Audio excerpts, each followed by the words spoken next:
सर्वेभ्यो नमस्कारः। सभी को शुभ प्रभात। आज हम पढ़ रहे हैं अध्याय 3, जिसको हम लास्ट कक्षा में अहम नदी अस्मि, इसको हम इस पैराग्राफ तक पढ़ चुके हैं, जिसका लास्ट वाक्य है संसारे मम दीर्घतमम रूपम नाइल नदी इति अस्ति। संसार में मेरा जो है दीर्घतमम, सबसे जो लंबा रूप है वो नाइल नदी है। दीर्घतमम मतलब लंबा रूप। और कौन बोल रहा है? ये नदी बोल रही है। ठीक है, आज हम इससे आगे पढ़ेंगे, तो हम स्टार्ट करते हैं कि मम जल पोषक शक्तियाँ परिपूर्णम अस्ति। कि क्या है? मेरा। मम मतलब मेरा। कौन बोल रहा है? नदी बोल रही है। कि नदी बोल रही है मेरा जो जल है वो पोषक शक्ति से परिपूर्ण है। पोषक शक्ति मतलब जो हमें एनर्जी देता है, जो हमारी बॉडी के लिए जो जो चीज़ें ज़रूरी हैं, जल में जो जो चीज़ें होनी चाहिए वो सभी चीज़ें नदी के जल में पर्याप्त मात्रा में मिलती हैं। तो नदी का जल क्या है? पोषक शक्ति से परिपूर्ण होता है, जिसको हम पीकर अपने शरीर की क्षुधा और एनर्जी को पूरी करते हैं। क्षुधा को शांत करते हैं, मतलब जो बॉडी में एनर्जी, पानी से जो हमें एनर्जी मिलती है वो हमको मिल जाती है और हमारा शरीर हृष्ट पुष्ट हो जाता है। एतस्मात् कारणात् एव मम तटेषु वृक्षाणां पादपानां वनौषधीनां च दुर्लभः प्रजातयः उद्भवन्ति। और एतस्मात् कारणात्, क्योंकि इसका जो नदी का जल है वो क्या है कि पोषक शक्ति से परिपूर्ण है, जो वो मनुष्यों को पोषक शक्ति प्रदान करता है।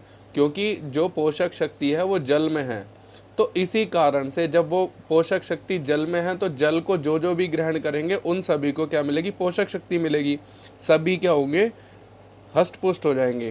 तो एतस्मात् कारणात्, इसी कारण से ही, एवं मतलब ही, मम तटेषु, मेरे तटों पर, नदियों के तटों पर, वृक्षाणाम मतलब बहुत जो यूनिक, जो बहुत ही कम जो मिलती हैं, जो बहुत ही कम दुर्लभ जो प्रजातियां, ऐसे वृक्ष होते हैं। ऐसे वृक्षों की पादपा नाम, पादपा मतलब पौधे, ऐसे पौधे जो जड़ी बूटियां आदि होती हैं, वन औषधि नाम, और वनों में जो औषधियाँ मिलती हैं, ऐसी ऐसी औषधियाँ जो बहुत ही कम प्राप्त होती हैं, जो आसानी से नहीं मिलती है, ऐसी दुर्लभ। दुर्लभ मतलब जो आसानी से चीज़ें प्राप्त नहीं होती है, ऐसे ऐसी वनौषधियाँ, पादप मतलब पेड़ पौधे, और वृक्ष मतलब पेड़। तो ऐसे ऐसे वृक्ष, पादप और वनौषधियाँ जिनकी प्रजातियाँ बहुत दुर्लभ है, बहुत मुश्किल से मिलती हैं, ऐसी प्रजातियाँ उद्भवंती। उद्भवंती मतलब उगती हैं। और किसके तटों पर उगती है? नदियों के तटों पर। तो प्राणी जीवनाय स्वच्छम जलम विशुद्धम च पर्यावरणम आवश्यकम एव अस्ति। तो प्राणी जीवनाय, प्राणियों के जीवन के लिए, जो प्राणी उसको कहते हैं जो भी सांस लेते हैं, वो सब जो भी जी रहे हैं वो सब, पर उनके लिए क्या है? जल बहुत आवश्यक है। तो प्राणियों के जीने के लिए स्वच्छ जलम विशुद्धम च पर्यावरणम आवश्यकम अस्ति। स्वच्छ जल और विशुद्धम च पर्यावरणम, और पर्यावरण हो कैसा हो? विशुद्ध हो। तो आवश्यक होना जरूरी है। स्वच्छ और विशुद्ध वैसे तो एक ही चीज़ होती है, पर इसका मैं आपको डिफरेंस बता देता हूँ थोड़ा सा। देखो, जैसे कोई जल है, अब हम किसी मिठाई की दुकान पर गए और जाके हमने देखा, पहले तो बाहर से वो दुकान बहुत अच्छी दिख रही है, मतलब बिल्कुल साफ़ सुथरी है, बिल्कुल एकदम साफ़ सफाई है, क्लीनिंग उसमें बिल्कुल एकदम फर्श वगैरह, जो जिस चीज़ में मिठाइयाँ रखी हुई हैं वो सब बिल्कुल साफ़ दिखाई दे रही हैं, कि बिल्कुल एकदम साफ़ तरीके से रखी गई हैं। पर विशुद्धम का मतलब क्या है? कि जो चीज़, जो मिठाई जिस चीज़ से बनती है, वो मिठाई उस चीज़ से ना बनकर किसी अलग ही कुछ उसमें डाल दिया हो, जैसे मिलावट होती है ना, तो वो चीज़ होती है विशुद्ध। कि अगर अशुद्ध होती है वो चीज़, पर हमारे को क्या चाहिए? विशुद्ध चाहिए, जो बिल्कुल विशेष प्रकार से शुद्ध हो। और क्या कहते हैं, हमें पर्यावरण और नदी का पानी ऐसे ही विशुद्ध और स्वच्छ चाहिए। तो स्वच्छ तो हमने उसमें देख लिया कि मिठाई की दुकान पे गए, वहाँ पे साफ़ सफाई तो अच्छी है, पर वो चीज़ें अच्छी चीज़ों से नहीं बनी गई हैं। जैसे खोए से मिठाइयाँ बनती है ना, तो खोए की जगह कुछ और मिला दिया है उसमें, इस तरीके की। तो विशुद्ध और स्वच्छ में आप ऐसे फ़र्क कर सकते हैं, अंतर समझ सकते हैं। कहने का मतलब यह है, प्राणी जीवनाय स्वच्छम जलम विशुद्धम च पर्यावरणम, कि प्राणियों के जीने के लिए स्वच्छ जल और क्या मतलब और विशुद्धम पर्यावरणम, के विशुद्ध जो विशेष प्रकार से शुद्ध है वैसे पर्यावरण आवश्यक होता है। आवश्यकम एवं अस्ति, आवश्यक ही है। देखो यहाँ पे फैक्ट्रियाँ हैं, फैक्ट्रियों से धुआं निकल रहा है, आप देख पा रहे हैं। अब धुआं जब निकलेगा तो हम क्या कहते हैं, सांस लेंगे, तो सांस में क्या हमारी धुआं नहीं जाएगा, क्योंकि पर्यावरण में ही मिल रहा है ये धुआं, तो ये जाके तो ये विशुद्ध नहीं है। तो कम से कम हमें इनका ऐसी फैक्ट्रियों का उपयोग, जब हम फैक्ट्री बनाते हैं तो हमें शहर से दूर इनको बनाना चाहिए। और वाकई में बनती भी दूर ही हैं, पर फिर भी पर्यावरण में तो मिलती है, क्योंकि हवा तो सारी जगह है। तो आवश्यकम एवं अस्ति, इसलिए पर्यावरण आवश्यक ही है। कैसा? स्वच्छ और विशुद्ध पर्यावरण, और कैसा? जल भी शुद्ध और विशुद्ध जल भी। ठीक है। परंतु अनेके जनाः यंत्रालयानां विष मिश्रित रसायन पदार्थान मम जले क्षिपन्ति मम जलम च प्रदूषितम कुर्वन्ति। पर क्या करते हैं? परंतु अनेक जनाः, बहुत सारे लोग क्या करते हैं, जिनकी बड़ी बड़ी फैक्ट्रियां, वो क्या करते हैं, यंत्रालयानाम मतलब फैक्ट्रियों का, यंत्रालय मतलब फैक्ट्री का, विष मिश्रित। अब फैक्ट्रियों में तो जो चीज़ बनती है, जो बच जाता है, जो कूड़ा करकट बच जाता है, वो सब विष वाला ही बचता है, क्योंकि अच्छी अच्छी चीज़ें तो वो निकाल लेते हैं, बाकी जो बचता है वो सब विष बचता है। तो ऐसे ऐसे केमिकल वगैरह जो भी यंत्रालयों से निकलते हैं, विष मिश्रित रसायन, रसायन मतलब केमिकल, और वो कैसे होते हैं, विष मिश्रित होते हैं, जहर से मिले हुए होते हैं, जहर मिले हुए रसायन पदार्थों को, पदार्थान मतलब पदार्थों को, मम जले क्षिपन्ति मेरे जल में छोड़ देते हैं। आपने दिल्ली में देखी होगी जमुना की क्या स्थिति है, जमुना बिल्कुल एकदम खराब हुई पड़ी है, वो बहुत गंदी हो गई है, क्योंकि सभी फैक्ट्रियों वगैरह का पानी जो है उसमें यमुना में छोड़ देते हैं, जिससे वो दूषित होती जा रही है। और वो दूषित होने से किसका नुकसान है? हमारा ही नुकसान है, क्योंकि हम ही उस पानी को पीते हैं। ठीक है। प्रदूषितम कुर्वन्ति, प्रदूषित करते हैं। एवं न करणीयम, एवं मतलब इस प्रकार, ना मतलब नहीं, करणीयम मतलब करना चाहिए। एवं न करणीयम, इस प्रकार लोगों को नहीं करना चाहिए। मम विशुद्धम जलम एव प्राणिनाम जीवनम, क्योंकि मेरा जो विशुद्ध जल है वही प्राणियों का जीवन है। जो भी सांस लेते हैं, जो भी जीते हैं, खाते पीते हैं, वो सब उनको ऐसा नहीं करना चाहिए, क्योंकि मेरे मम विशुद्धम जलम, क्योंकि मेरा जल ही प्राणिनाम जीवनम प्राणियों का जीवन है। क्योंकि पेड़ पौधों में भी पानी जाएगा नदियों का, और नदियों का पानी दूषित होगा, विष मिश्रित होगा, तो क्या कहते हैं, पेड़ भी अच्छे से नहीं हो पाएंगे। वो थोड़ी बहुत जैसी भी अपनी सब्जी फल वगैरह देंगे हमें, तो वो भी विष मिश्रित ही होंगे। इस कारण से जल प्रदूषितम ना करणीयम, इस कारण क्या करना चाहिए, जल को प्रदूषित नहीं करना चाहिए। मम ध्येय वाक्यम अस्ति, और नदियों का क्या है, ध्येय वाक्य है। ध्येय वाक्य मतलब मोटो क्या है, सर्वे भवन्तु सुखिनः सर्वे सन्तु निरामयाः। मम ध्येय वाक्यम, नदी कह रही है जो मेरा ध्येय वाक्य है वो क्या है, सर्वे भवन्तु सुखिनः। सर्वे मतलब सभी लोग, भवन्तु मतलब होवे, सुखिनः मतलब सुखी, तो सभी लोग सुखी होवे। सर्वे संतु निरामया, और सभी लोग, संतु मतलब हो, निरामया मतलब निरोगी, तो सभी लोग निरोगी हो। तो नदियाँ जब निरोगी रहेंगी, उनमें दूषित जल नहीं जाएगा, दूषित उनमें पदार्थ नहीं मिलेंगे, तभी तो नदियाँ स्वच्छ रहेंगी, विशुद्ध रहेंगी। और उनके विशुद्ध और स्वच्छ होने से क्या होगा कि हम भी जो भी नदियों का जल पानी जो भी पीते हैं हम, तो हम भी स्वस्थ हो जाएंगे। यहाँ शब्दार्थ दिए हैं। दीर्घतम मतलब सबसे बड़ा, लॉन्गेस्ट। परिपूर्ण मतलब युक्त।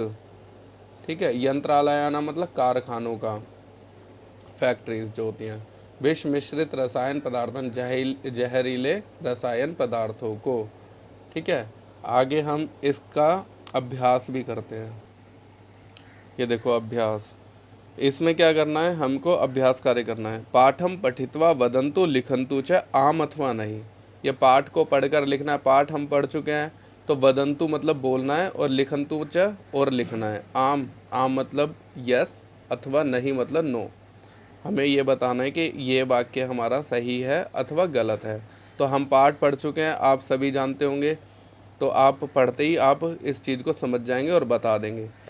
किम नदी माता इव विश्वम पालयति, क्या नदी माता की तरह विश्व का पालन करती है? तो ये इसका क्या आंसर है? आम। क्यों? क्योंकि आपने अभी पढ़ा था कि माता की तरह ही विश्व का पालन करती हैं नदियाँ। ठीक है, तो इसमें आ जाएगा आम। किम नदी गतिशीला नास्ति, क्या नदी गतिशील नहीं होती है? पर हमने पढ़ा था कि नदियाँ तो गतिशील होती है, वो हमेशा चलती फिरती रहती हैं। तो क्या होगा? यहाँ पे आ जाएगा नहीं। ठीक है, अगला है किम नद्यः जलम पीत्वा एवं सर्वे जीवंती, क्या नदी का जल पीकर ही सर्वे सब मतलब सब जीवंती मतलब जीते हैं? आम। नदियों का जल पीकर ही, क्योंकि समुद्र का पानी तो हम पी नहीं पाएंगे क्योंकि वो खारा होता है। ठीक है, तो नदी का जल पीकर ही हम सब लोग जीवित रहते हैं, तो ये वाक्य सही है, इसलिए हम लिखेंगे आम। किम भारते नद्यः एकम रूपम अस्ति, क्या भारत में नदी का एक ही रूप है? नहीं, ये आंसर आएगा नहीं, क्योंकि भारत में नदी के तो बहुत सारे रूप हैं, है ना। देखो, उसके बाद है किम गंगा नदी केरल प्रदेश अस्ति, क्या गंगा नदी केरल प्रदेश में है? पर गंगा नदी केरल प्रदेश में नहीं है। गंगा नदी कहाँ पे है? गंगा नदी तो उत्तर प्रदेश में है। अब केरल वाला आपको बताना है, केरल में कौन सी नदी है वो आप फाइंड करना। ठीक है, चलो दूसरा, मंजूषायाम प्रदत्त पदई रिक्त स्थानानि पूरयन्तु, दूसरे वाले में क्या कहना है? ये मंजूषा जो दी गई है इसमें प्रदत्त पदों के द्वारा, प्रदत्त पद ही मतलब प्रदत्त पदों के द्वारा जो पद दिए गए हैं उनके द्वारा क्या करना? रिक्त स्थानों को पूरयन्तु पूरा करना है।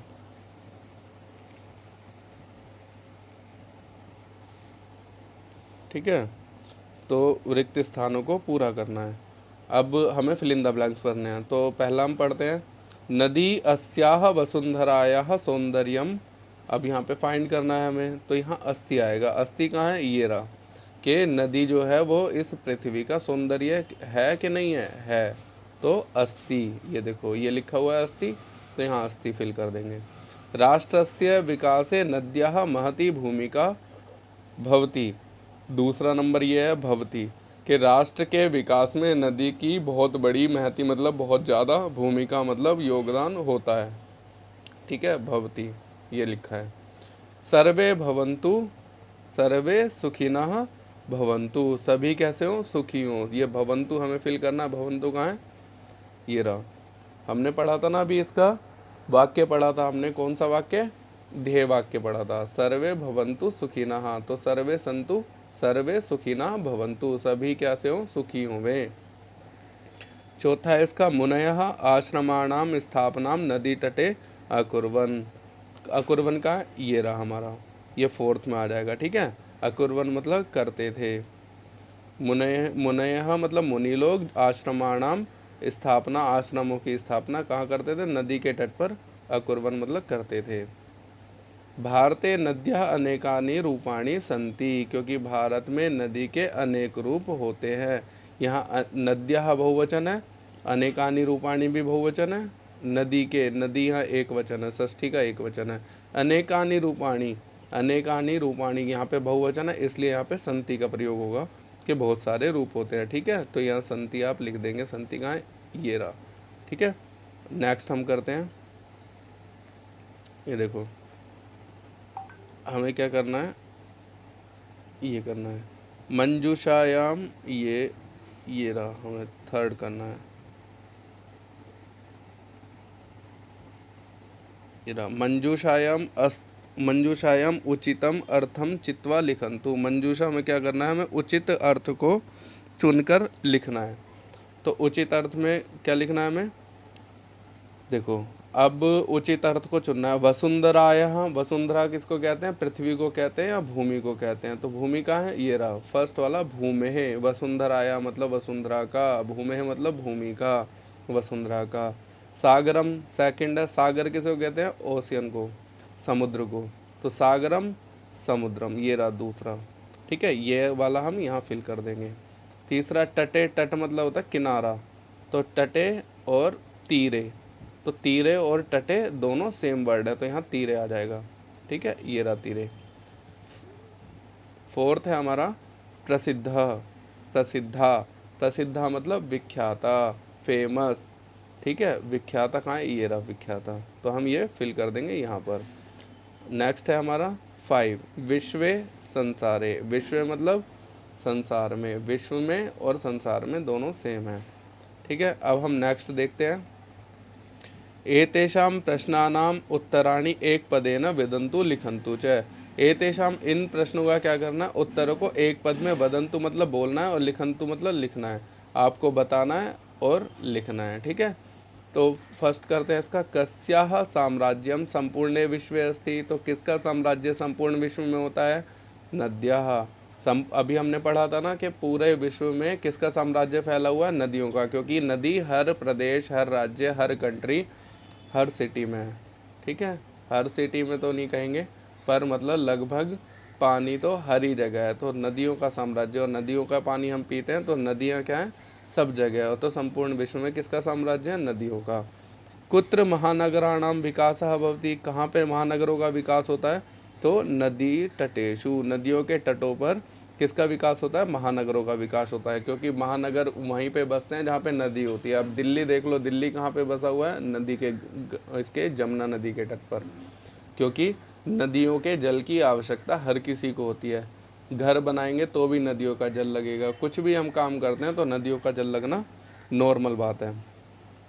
नदी जलेन एव के क्षेत्राणि सिंचन्ति। नदियों के जल से ही कौन लोग क्षेत्राणि मतलब खेतों को सींचते हैं, तो कृषकाः। कृषक लोग क्या करते हैं, नदियों के जल से क्षेत्रों को सींचते हैं। ठीक है, आप सभी समझ पा रहे होंगे।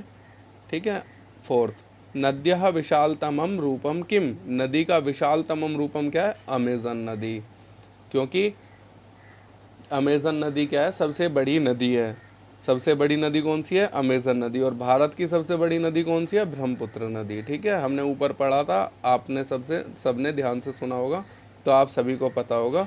और अगर आप नहीं पता कर पा रहे हैं तो एक बार फिर से वीडियो को देख लेंगे, तो उससे आप समझ जाएंगे। ठीक है, नद्यः जलम कस्यः परिपूर्णमस्ति। नदी का जल किससे परिपूर्ण होता है, तो अभी हमने पढ़ा था पोषक शक्तियाः। पोषक शक्ति से नदी का जल परिपूर्ण होता है, और पोषक शक्ति, अगर नदी का जल पोषक शक्ति से परिपूर्ण होगा तो हमारी भी पोषक शक्ति बढ़ेगी, क्योंकि हम नदी का जल पीते हैं और नदियों के जल से ही क्षेत्रों को सींचा जाता है, जो हमें सब्जियां, फल जिनसे हमें प्राप्त होती है। ऐसे ऐसे पेड़ पौधों में भी नदी का जल ही जाता है। तो नदी का जल जितना पोषक शक्ति पूर्ण होता है, उनसे उतनी शक्ति पेड़ों पौधों को भी मिलती है, और पेड़ पौधों से हम फल सब्जियां खाते हैं तो हमें भी वही एनर्जी मिलेगी।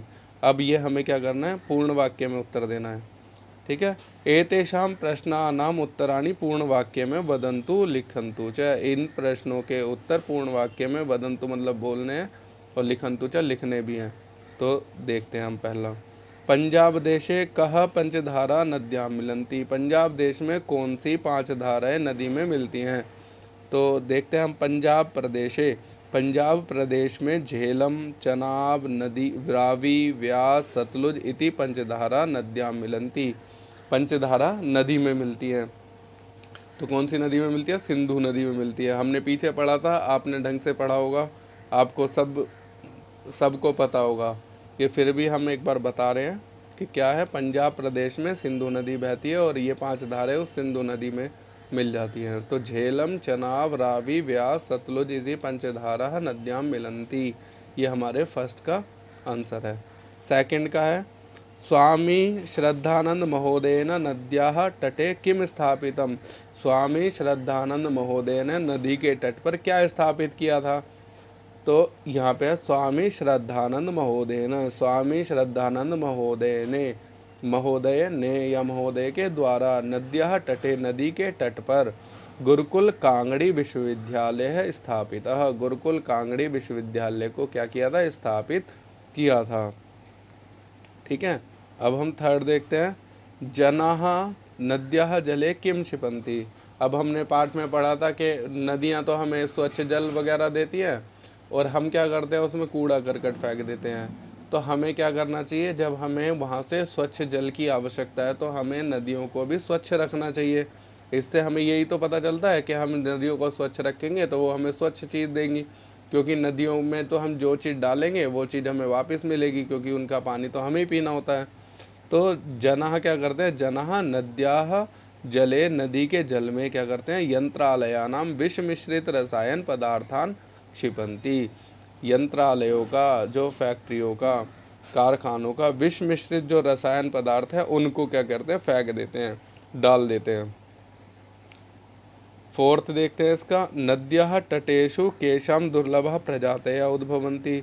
नदियों के तट पर किनकी दुर्लभ प्रजातियां उद्भवन्ति, किनकी दुर्लभ प्रजातियां उगती हैं। अभी हमने पढ़ा था कि नद्यः तटेषु, नदी के तटों पर, वृक्षाणां पादपानां, वृक्षों की और पादपों की, और वनौषधि नाम च, और वनौषधियों की, दुर्लभा जो बहुत कम प्राप्त होती है, ऐसी प्रजातयः उद्भवन्ति। बहुत सारी वनौषधि जो हमारे बहुत से रोगों को शांत करने में सक्षम होती है, ऐसी वनौषधि, पादप और वृक्ष कहाँ पे मिलते हैं हमें, नदियों के तट पर मिलते हैं। और ये कैसी प्रजातियाँ, दुर्लभ, जो बहुत ही कम पाई जाती हैं। ठीक है, तो नद्याः तटेषु वृक्षाणां पादपानां वनौषधीनां च दुर्लभः प्रजातयः उद्भवन्ति। नदियों के तट पर वृक्षों की, पादपों की, वनौषधियों की दुर्लभ प्रजातियाँ उगती हैं। नद्यः ध्येयवाक्यम किम अस्ति, अभी हमने पढ़ा था कि नद्यः ध्येयवाक्यम अस्ति सर्वे भवन्तु सुखिनः सर्वे सन्तु निरामयः। के नदियों का ध्येयवाक्य है सर्वे भवन्तु सुखिनः, सभी सर्वे भवन्तु सुखिनः मतलब सभी सुखी हों, सर्वे सन्तु निरामय, और सभी क्या हो, निरोगी हों। ठीक है, अब हमें करना है सिक्स वाला।